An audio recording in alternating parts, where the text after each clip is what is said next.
Hello and welcome to the Pondering Papaya podcast. My name is Sam Cooper, and after a winter of waiting, we finally have the McLaren car back on track for pre-season testing. To discuss all that, I have F1 content creators LastLapLucy and Sarah McKenzie joining me, so let's get into it.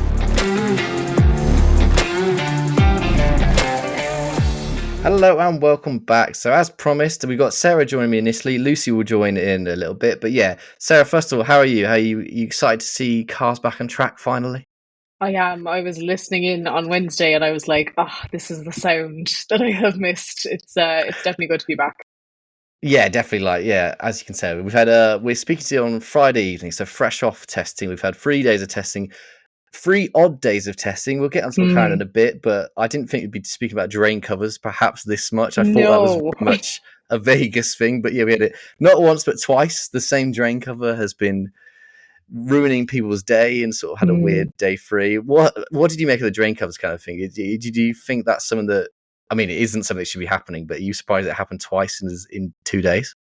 For sure, especially because they did have that red flag right the first time. So you would imagine that they did tests before sending everyone back on track, and then it seemed to be fine. And then strangely overnight, all of a sudden it wasn't. So it is a bit strange. Especially this was mentioned on commentary as well, but I think because we've been coming to the track for quite a while, it does seem again a bit bizarre that in core infrastructure, let's call it like that, would be malfunctioning. With the newer tracks like Vegas and Miami, let's say, you would kind of expect it. But yeah, it was strange to have drain covers be the main surprise of like a 3-day testing event. I will say that. Yeah, you're right, because I think it's fair to point out that Vegas is obviously different because that is a street circuit. The majority of the time of the day, that is a street that people drive down, whereas Bahrain is obviously a race course. And I think what Max Verstappen said was quite interesting on it. He said he thinks of the way the cars are now, they're essentially driving over parts of the track that other type of cars don't. So these drains might get loosened or whatever kind of thing. And I think, at least it's happened at a pre-season test is all I'll say. Yes, and I think very hopefully true. they'll be concreting it now, getting it flat down. Let's just hope it doesn't rain in Bahrain. I'm sure it won't do. It's the Middle East. It'll be fine. But yeah, I think it should hopefully all be sorted come race day, which you want to hear. So if we move on to McLaren, like drain covers, not an entirely great pre-season test for them. It was one that's a bit truncated. I think they've done the second fewest amount of laps of any team. So they did 327 in total. Lando Norris doing 144, Oscar Piastri 183, and only Williams, who had more than their fair share of problems, did fewer than that. What do you make of sort of McLaren's testing as an overall, really? And sort of, do you think these issues will have a knock-on effect on the season? I mean, I hope not, because I think last year, and Lando mentioned this, they came in last year and it was terrible, right? Like preseason testing, the first number of races for them were really demoralizing, and they've come around this year, and I feel almost anything would have been an improvement on that. So I do think it is much better as far as performance, but I think the reliability is concerning because it's something that, as you say, we don't really understand yet how much it might plague them going forward. With that being said, I think if you were to give them a choice between an increase in raw performance and a little bit of a reliability issue that they can work on, or a situation like what they had last year, I still think that they would pick what has happened in these last 3 days, because they will get the running out on track. Like it may, as you said, be a slight disadvantage to have done less than a lot of the others, but they will get those laps in, and hopefully it won't cause them too many issues going forward. And yeah, you're right. I believe it was somebody raised with the Red Bull. I think in the 2022 seasons where they said, I think it was Helmut Marko said something like, I'd rather have an unreliable quick car than a reliable slow car Right. because it's a lot easier to sort reliability out. What did you make of sort of McLaren as a whole? Like if we just ignore the reliability issues for a bit, I mean, obviously going into the season, I think everyone was sort of expecting Red Bull to be the fastest, and I think that obviously proved to be the case, even if they didn't top the times. But I think you put McLaren sort of in that secondary group. So you got your likes, your Ferraris, you got Mercedes in there. After this 3-day test, and yes, it's testing, there's a big caveat that you shouldn't really pay a huge amount of attention to testing. Where do you think sort of McLaren lie in that order, just behind Red Bull? It's so hard to say, isn't it? I feel like in a lot of ways, the the overall theme of this testing, I think, has been underwhelm. Like, everyone has been playing their cards so close to their chest. Nobody has come out and said, there's been no Aston Martin of 2023, right? Where they came out and we were all just going, oh my God, like, what is this? Like, what? Everyone was so excited. Like, Fernando Alonso he smiled more than I think I've seen him smile in the course of like the last 20 years. There was none of that this year from any team, not even Red Bull with their, they took a pivot and they're still fastest. So I think it's the same for McLaren. They had played things down, like kept things very quiet coming into testing. They've said that they're going through their program, they're meeting their checkpoints that they need to meet. But I really do think this is the first time in many years that I felt that I can't gauge preseason testing that well. Like, and I don't know whether to be happy about that or not. I think it's one of those love-hate things. And I think wherever they are in that pack, it's going to be pretty tight. I think between, as you said, McLaren, Ferrari, Mercedes, and Aston Martin, we're potentially talking about RB now being in that group as well. It's almost like that's where all the action is going to be, similar to last year. And I suppose for McLaren fans, like we touched on earlier, they just have to hope that the reliability issues are something that can be managed so that the performance can be unlocked, because certainly if you look at their driver lineup, they have massive potential. It's huge. So I think, both guys look super confident. So I think there's a lot of promise. It's just so hard to judge after preseason testing. Yeah, and I think you made a great point. I mean, usually after sort of these tests, we sort of have like winners and losers of sort of a testing session. I think, like, you're right. If you look at the times, really, like, there's no one that stuck out as sort of being the absolute favorite. I mean, obviously Ferrari got the quickest lap overall, but there's no team that's come away from it thinking we're amazing kind of thing. I mean, there's sort of like a yin and a yang situation where you've got the tracks on track stuff looks very similar, yet a lot of people are talking away from the scenes that Red Bull look they've taken a step up kind of thing. We always hear about sandbagging kind of stuff. Do you think this Red Bull is sort of how representative do you think we've sort of seen what this Red Bull car can do so far? I'm afraid. I really am afraid. I think there's a lot more to come, actually. I think it's gonna again come from Max Verstappen's side of the garage. I think it was interesting again to see the trend of Sergio Perez taking considerably longer than Max Verstappen to get up to speed across the days. It wasn't just like, okay, day one, everyone's like back to school, whatever. He just didn't seem to get up to speed as quickly. So I think there's a lot to come, but I still think almost it's like Max in that, driving into the horizon position. And then it's like Checo and all those other teams that we mentioned. I think, honestly, that's how I'm viewing it.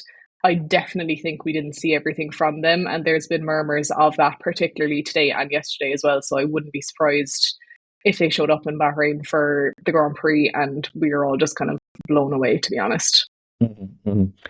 And speaking of sort of testing in general, I mentioned it earlier, like, how much weight do you put on this? Because obviously, I think everyone's so starved for F1 action that by the time this comes around, we're all sort of thinking that these results mean that Ferrari's going to win the World Championship and stuff like that.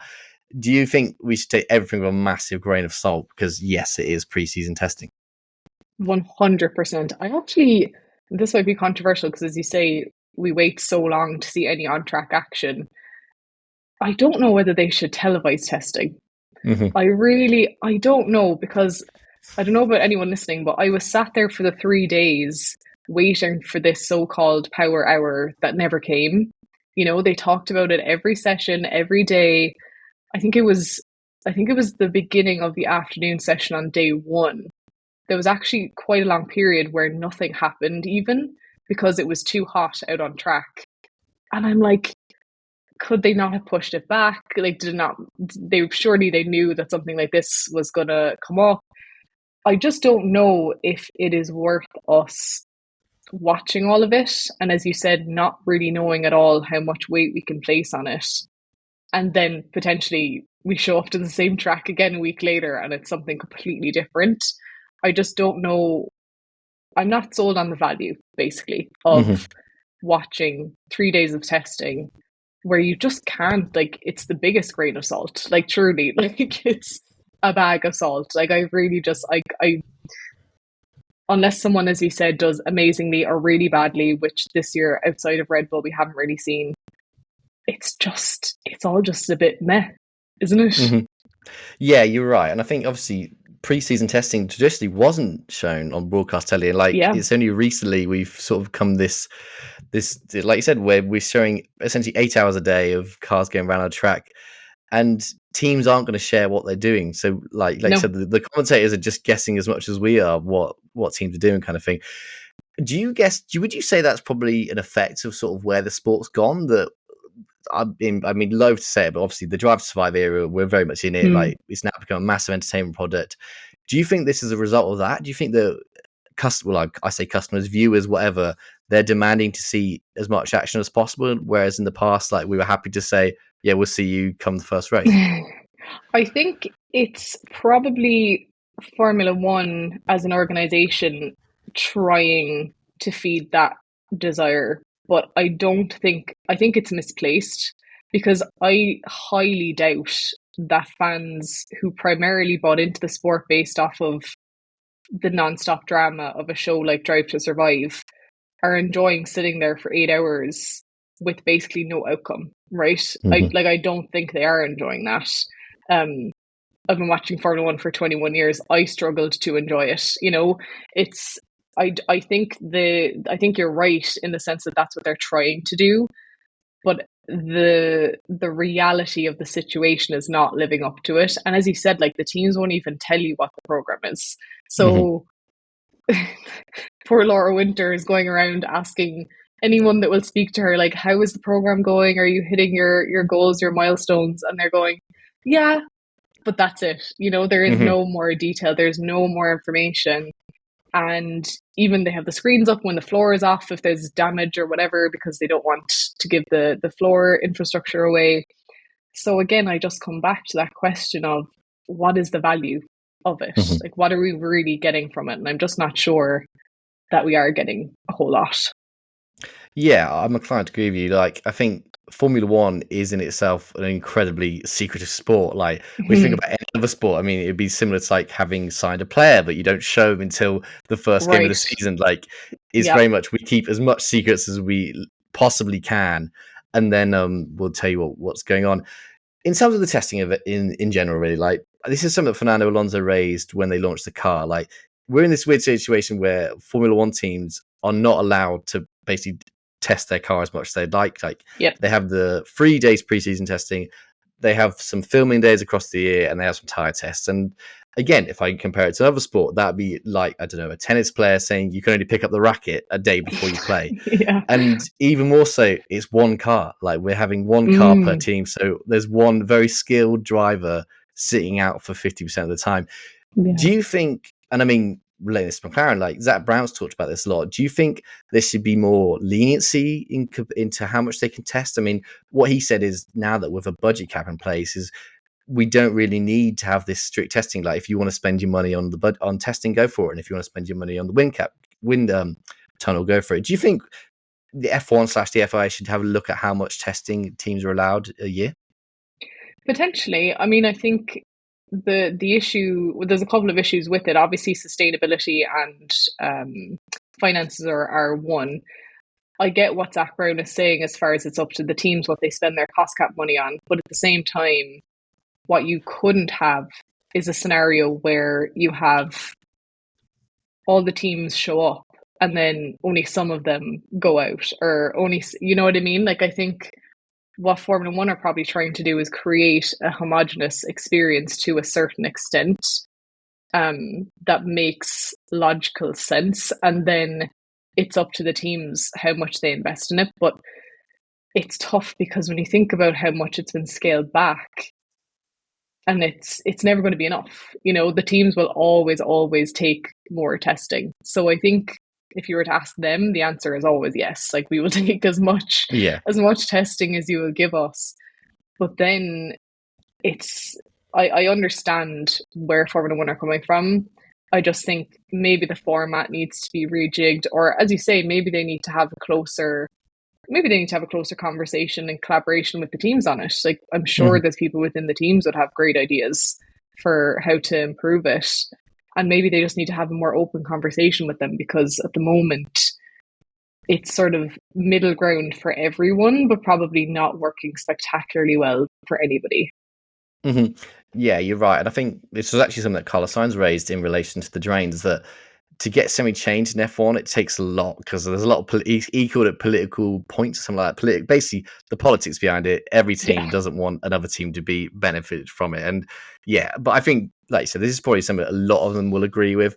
Maybe the ones at the lower end of the budget might say, "No, we don't want you doing that because we're sort of going to be out outdeveloped, Mm, etc." and kind of stuff, that stuff. But if we sort of move away from the other storylines that that we've had on the track, I mean, as well as the drivers getting back on the track first time, it's the first time we've heard from a lot of them. And I mean, mm. in reference to McLaren, there's not a huge amount going on. Obviously, they've got both their drivers signed long-term deals. There's not a Lewis Hamilton leaving to Ferrari kind of story Yeah. popping into the surface. But if we talk about the Hamilton thing, this was something that Norris mentioned, that he might have waited a bit longer had he known that basically Lewis Hamilton was leaving.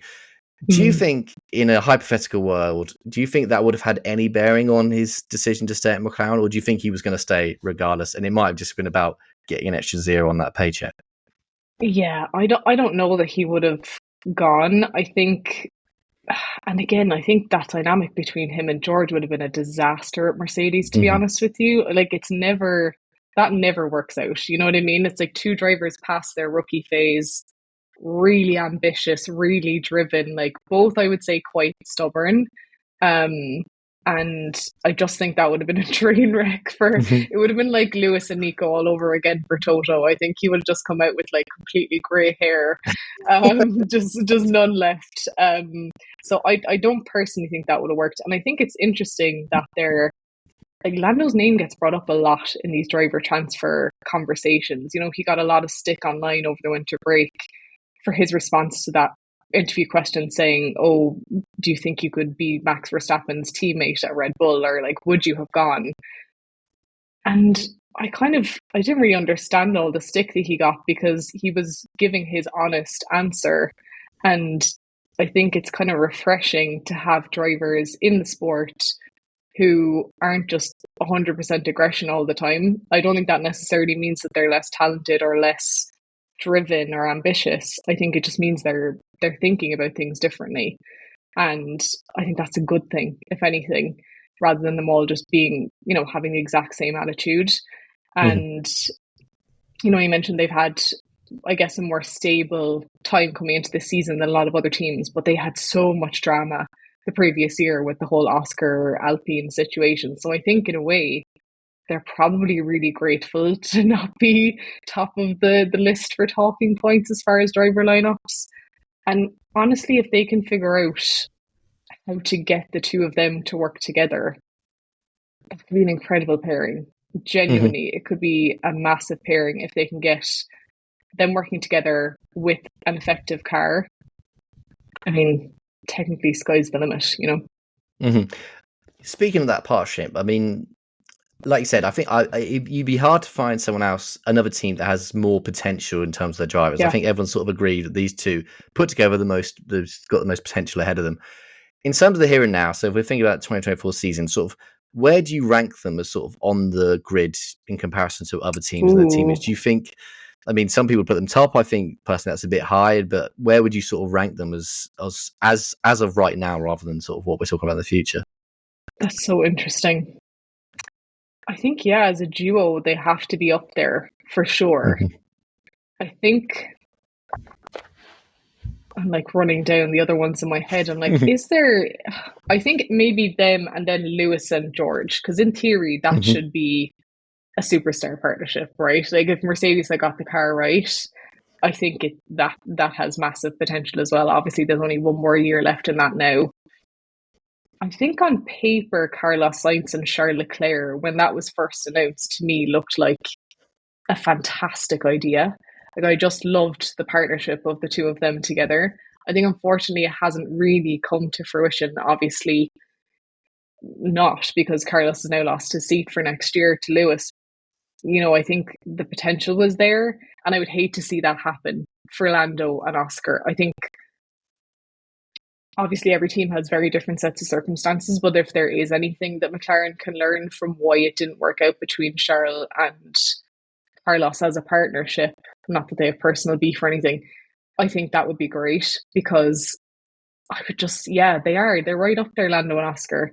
And I think Oscar he's growing in that confidence. He was quiet last year, kept his head down, tried to clear all the Alpine drama, and he really impressed, and he made Lando sit up and take notice. So now it's kind of like, okay, show me what you've got kind of a situation, which is really exciting. Yeah, if we focus on Oscar, like you said, I mean, flashback this time last year, and it couldn't have been much worse for all such more dramatic from McLaren. Like you mentioned, they had all the Piastri stuff, but at the same time, they had a car that was behind schedule and just wasn't working well for them. This year's much better, and if we focus on Piastri in particular, I don't think anyone, perhaps even within McLaren, was expecting such a good rookie year, and not just point space, but like the way he went about it. I mean, I think everyone's been surprised by how calm he seems. He seems like he's been racing in F1 for about 10 years rather than a season. We're going into that second season now. Sort of what are you expecting from him this year? Is he going to start challenging Lando like on a consistent basis, or do you think it's just another year of progress, like another year of sort of getting used to being on the F1 grid? I think he definitely has a lot of work to do on his long run race management. I think he's clearly very quick, and he's also, like you said, he stays calm under pressure. I think that's a great combination, because he doesn't overreact in scenarios where there is a bit of drama going on track. I think certainly his long wear tire management, and I think this is maybe just an issue, it looks like, for McLaren in general in terms of how the car handles tire deg. I think that's an area that maybe this year, if he could focus on that, and maybe it doesn't take the whole season, maybe he figures it out, and by the halfway point, and then has a fantastic second half. I think he just needs to put those two pieces together, because as we saw in the sprint race that he won last year, he has that short-term potential and the know-how and the calmness of, like we said, not panicking. So I think if he can add that to more racecraft, race management, I think that would be really good. I think that would kind of create this all-round ability that the team could lean on it even more, because I genuinely think that, obviously Lando has been at McLaren for longer, but I genuinely think it's kind of a toss-up between like, whose team is this? Because as he said, McLaren and everyone else, rightfully so, was really impressed with Oscar last year. Yeah, I think that's a great point. And I think sort of McLaren is sort of in a unique situation, really, where you look down at least the top teams, and you can sort of easily see a number one driver. This time last year, we wouldn't have this conversation. That obviously Lando was the number one, and like you said, Oscar had such a good year that everyone's sort of seeing at least on an even keel now.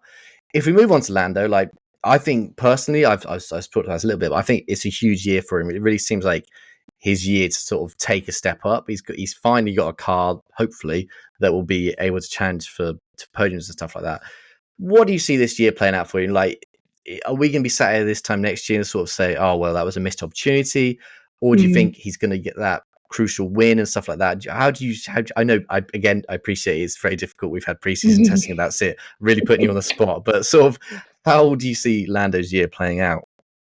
I have huge belief in Lando. Honestly, I do. I think he's been within a hair's breadth of winning. He's been within a hair's breadth of so many more podiums, and he's made it through this really, really tough period with McLaren. Like, the last few years have been rough. I don't think anybody would have blamed him if he had decided he was moving somewhere else, but he didn't. I think that has to pay off. Like you said, there can be 2024 can't be another year of Lando Norris being almost a race winner, and it's really, really hard, because that chasing pack is so large. Like we said, there's 4 or 5 teams potentially in it. So I think he's going to have to find a way, whether it's like getting the elbows out or figuring out how do I best people on strategy, how he is going to stand out, because at the moment he isn't really. We all know the potential is there, but he hasn't had that standout moment. And I think that once he has it, the momentum from that will be huge for him, because I do believe he's a confidence driver. I think he needs that momentum behind him. He needs to get that ball rolling, can't start from zero. And I think if he got it, I think it would be really exciting for him. And I do hope that happens, because I think he deserves it. Yeah, I 100% agree with you what you say about being a confidence driver. And I think I'd probably put him up there in terms of the top drivers as sort of the biggest confidence driver. I mean, we spoke a lot about last year. Like, he's so incredibly harsh on himself, especially after qualifying. He always thinks he can do more. And if you look at someone like Max Verstappen in comparison, like, if something goes wrong, he's blaming everyone else. Like, right. It's sort of in his mindset that he does it right every time. Whereas, I don't know, yeah, something about Norris is he's definitely sort of seems to be very self-reflective on that. And like you said, like, I'd sort of put maybe George Russell in sort of that same category. He seems like another driver who's, as we saw a lot through last year, like, if he has a bad run of form, and again, Sergio Perez is another driver like this, if they have a bad run of form, it can really affect them. If we move on to McLaren as a whole, again, I sort of touched on it a little bit. Like, if we sort of put preseason to one side, like, I guess, yeah, it's hard to get a good read on them. Just on your feelings going to the year, sort of how they ended last year, like, where do you sort of see them battling? Are they sort of still the best team to sort of battle Red Bull, or do you think they've sort of taken a step back after what we've seen these last few days? I still wouldn't put them in front of Ferrari. I think they're definitely, it's maybe Red Bull, Ferrari, Mercedes, McLaren, possibly. I think Aston they're an unknown this year. It really feels like, they obviously had such a dip in performance last year. Towards the end of the year, they started to figure out what had gone wrong. But they haven't shown up and wowed anybody. So I think they're definitely, for me, in front of your RB and your Aston. But again, it's like, how long do you stay in that middle of middles? There's nothing, like, you have to poke your head above the parapet at some point. It's like, there has to be a big weekend, and then use that to create more. And it's obviously much easier said than done. But if they could, let's say, if they could consistently outperform Mercedes or Ferrari, I think that goes a long way. And unfortunately, I don't think anyone will catch Red Bull. So I think it's kind of pointless aiming for them. I think they need to be aiming to beat your Ferraris and your Mercedes consistently.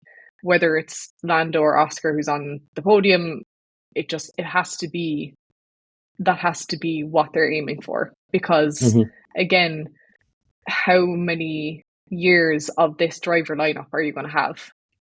Especially with all the movement that's going to come next year, huge new regulations in 2026, not new teams coming in, but, we've got different teams, different ownership. They have to maximize it, because they really don't know how long these guys are going to stay around as a duo.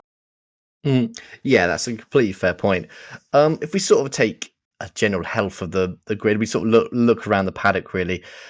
Is there any team? I know we've sort of mentioned it. Sort of, there hasn't been an outstanding team, but is there any team sort of that's worried you? I mean, I'm going to throw one name out there, see if you agree with me. Go for it. Alpine, for me, have seemed completely off it, and I think they've sort of talked about not having a car that's ready. They've changed a lot of their car, and traditionally, Alpine sort of were the rivals to McLaren. We've had a good few years where those two were trading places. Do you think Alpine are going to be sort of the same level as McLaren this year, or do you sort of share my pessimism?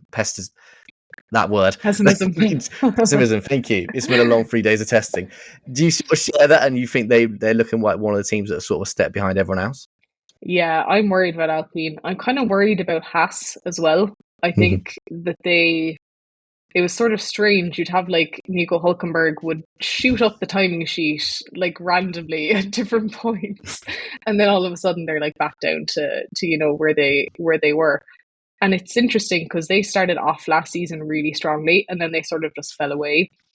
And I think Alpine and Haas are those two teams where I just don't know. Like, even Williams, I know they've had their fair share of issues the last couple of days, but Alex Albon, he is on one. He's ready to go.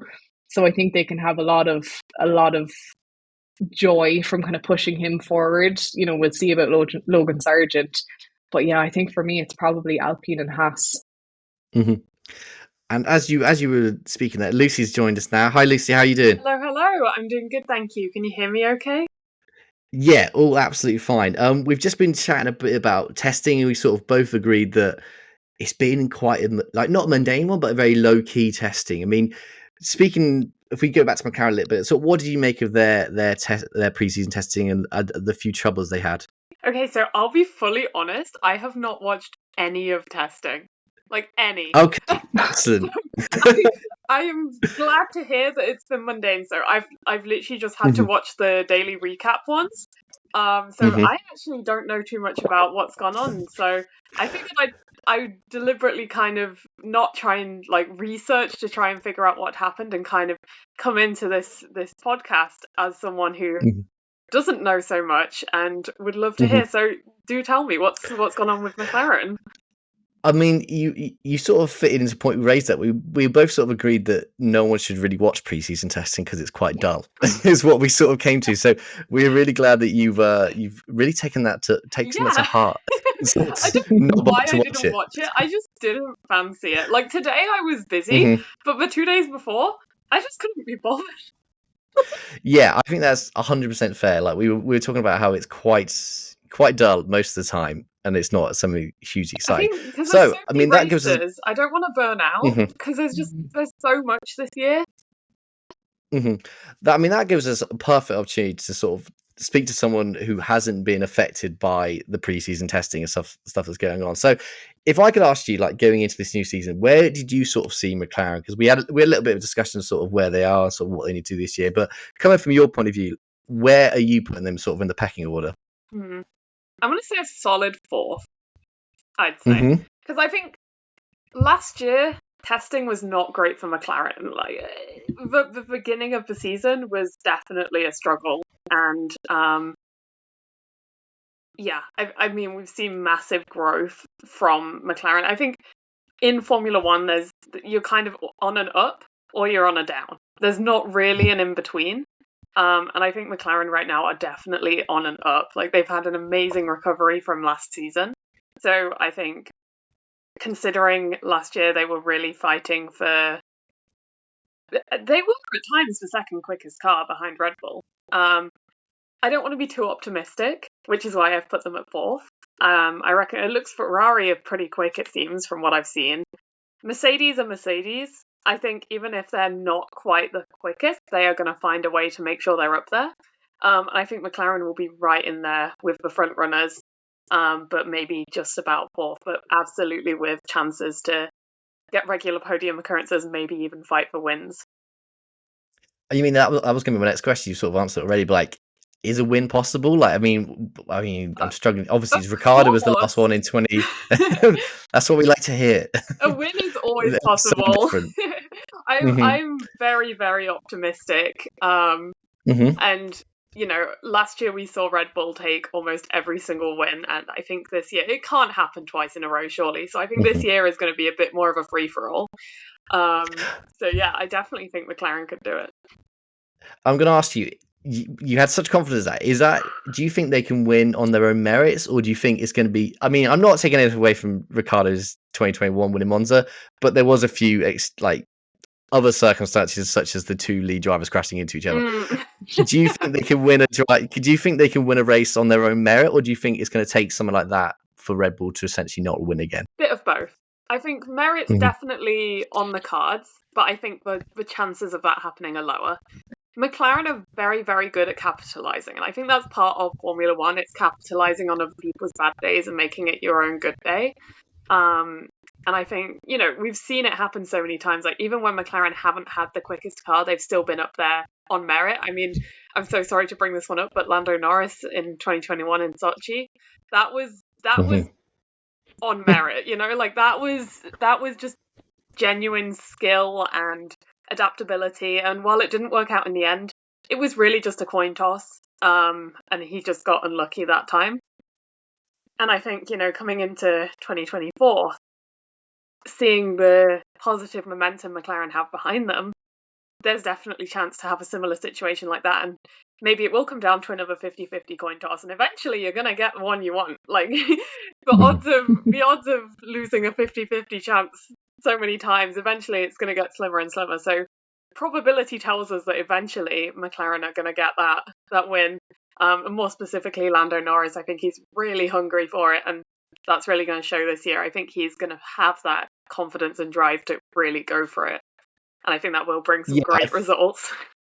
Yeah, I think that's a good point. I think Lando seems like that. He's sort of got a little barrier, not a barrier, but like another step to make with that kind of win. And like you said, I think once he gets the first one, it'd be a lot easier and sort of he can carry on. Let's discuss the elephant in the room a little bit. Red Bull, obviously, looking very good, annoying, like not annoyingly, but scarily if you want to see a competitive season. Sarah, sort of, I mean, again, it's only preseason testing, but are we going to have such a dominant year again, or do you think Formula One fans are going to be saved a little bit and have more than just one race where they don't win every single time? I despair to think about another 2023. I really do. I think genuinely the sport will lose a ton of fans. It will. And I think we're going to know even earlier than last year, because we've seen it happen now. So if it starts to happen again, everyone's just going to be thinking, oh no, I've seen this movie before. And I just can't. But who is it going to be? Who, like, last year I had so much faith in Sergio Perez. I was like, no, he's gonna be the Nico Rosberg to Max's Lewis Hamilton. Like, this is the year he's saying, I don't care about team orders, I'm gonna fight. And it just never happened. It never materialized. So we're like, I hate to quote this song, but we're literally holding out for a hero. Like, we need someone to step up. Last year it was Carlos Sainz got that one non-Red Bull win. We can't have that again. We just can't. I will struggle to continue watching, and I hate to say it, but it's true. I mean, yeah, I agree. I'll struggle to continue watching. I literally work in the sport, so even if I'm paid to do it, I will find it quite dull to do it. Lucy, if I can ask you sort of, not dark horse, but maybe like a team you think might do better than a lot of people expect, or maybe make a big improvement for last year. I mean, a lot of people are sort of talking about this new RB/Visa Cash App /AlphaTauri/ whatever they're going by. Would you say they're sort of a team to look out this year? No. Good answer. Flat no. No.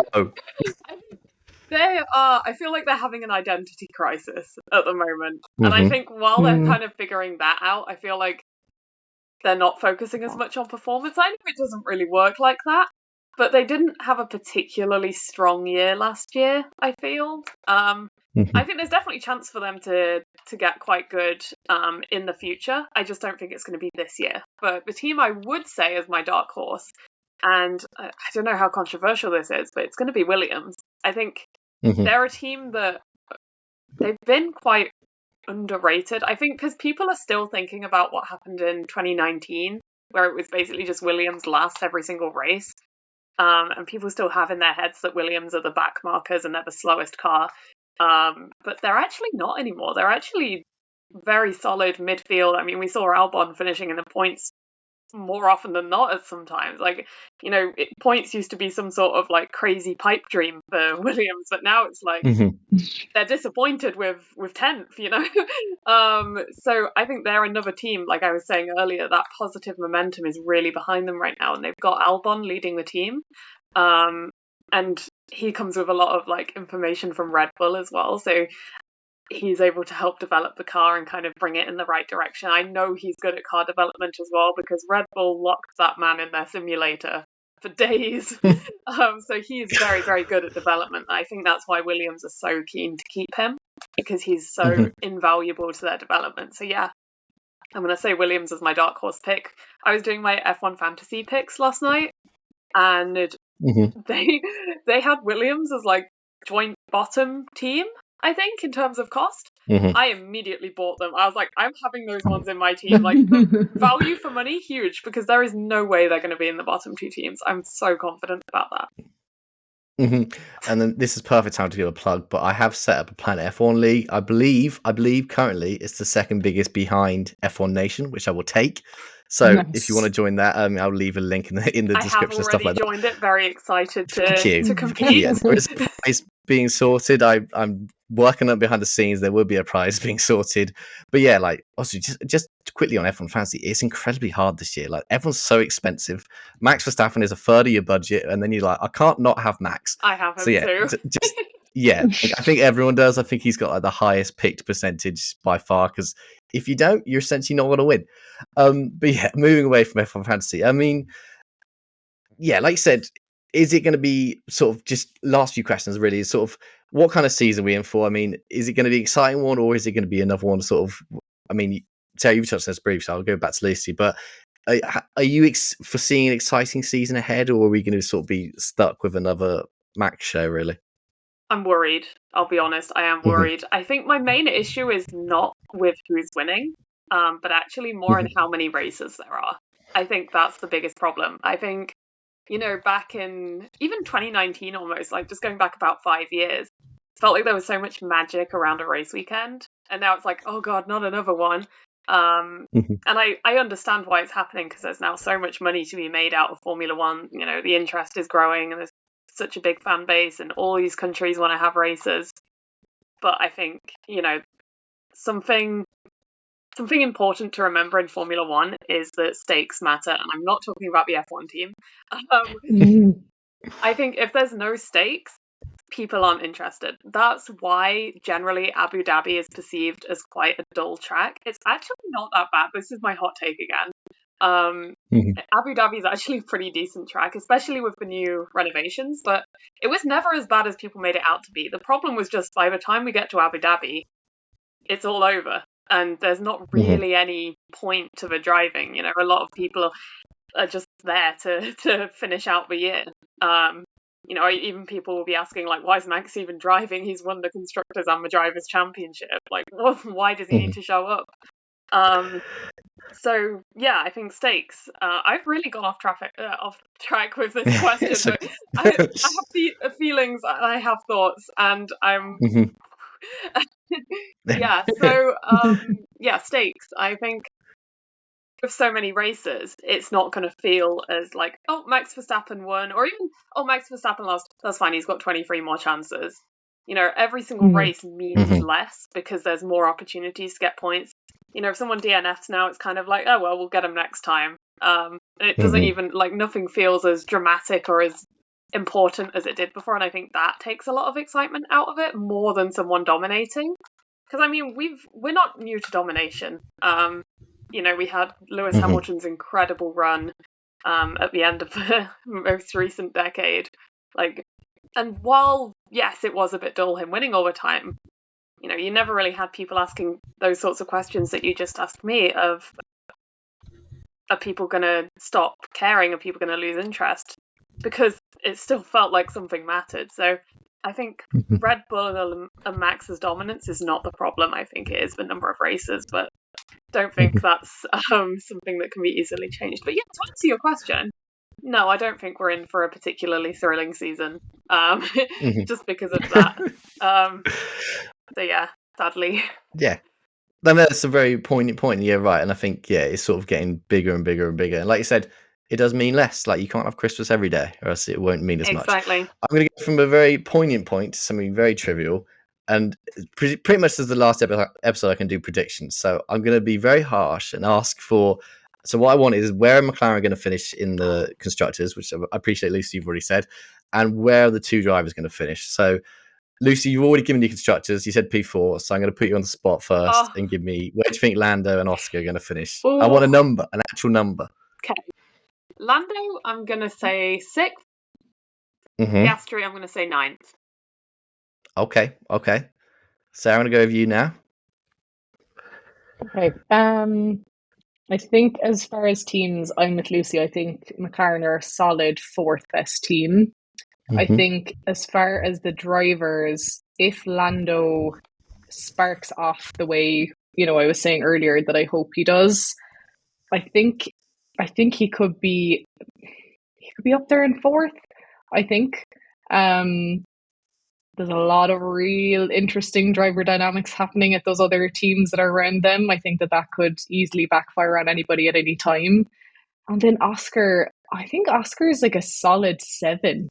I think if he works on that long range racecraft and figures out the tyre management, I think he's got a solid chance. They, like we talked about earlier, their driver lineup is arguably has the highest level of potential of any lineup on the grid. And it's mad that, like Lucy even said earlier, Lando and Sochi 2020, 4 years ago. Like how they have to maximize it. They just have to. It's so frustrating. Like, please. Yeah, definitely. Like, yeah, good point. Very good point. And I must admit, I wrote my preseason predictions today, which are going to come out next week. But I have gone bold, and I've said that I've gone McLaren P2, which I think is wild now, because now when I say an opposite, I'm like, oops, and I put McLaren, I put Norris in P3. So I'm on the hype train. Okay. I was leaving the station last season. I've ignored preseason testing, and I've gone straight for the hype. So yeah. P2 for me is how I'm going to see it. Yeah, exactly. I mean, it's going to happen. It's going to happen. My thanks to both of you for joining. I really appreciate it because it's Friday evening. I mean, talking about 3 days of testing is not the most exciting thing in the world, but I really appreciate you both joining me. What's the best place people can find you? So if I start, Sarah, like where can other people find your work? Yes, you can find me on YouTube. I'm Sarah McKenzie F1, and you can also find me on Twitter at MacTweets_, talking about Formula 1, but also a bunch of other sports stuff. And Lucy, where's the best place to find you? You can find me on TikTok, Twitter, known as X now, YouTube and Instagram under the username LastLapLucy on every platform. Do drop a follow. I promise I'm cool. Lovely stuff. And I absolutely will obviously put all the links and stuff in the description so you can go find them. But yeah, again, my thanks to both of you joining, and I'll let's look forward to the season, which is almost here. After weeks of waiting, we've almost back with actual cars racing each other on the track. So yeah, my thanks again to both of you joining today. Thanks, Sam. It's been a pleasure.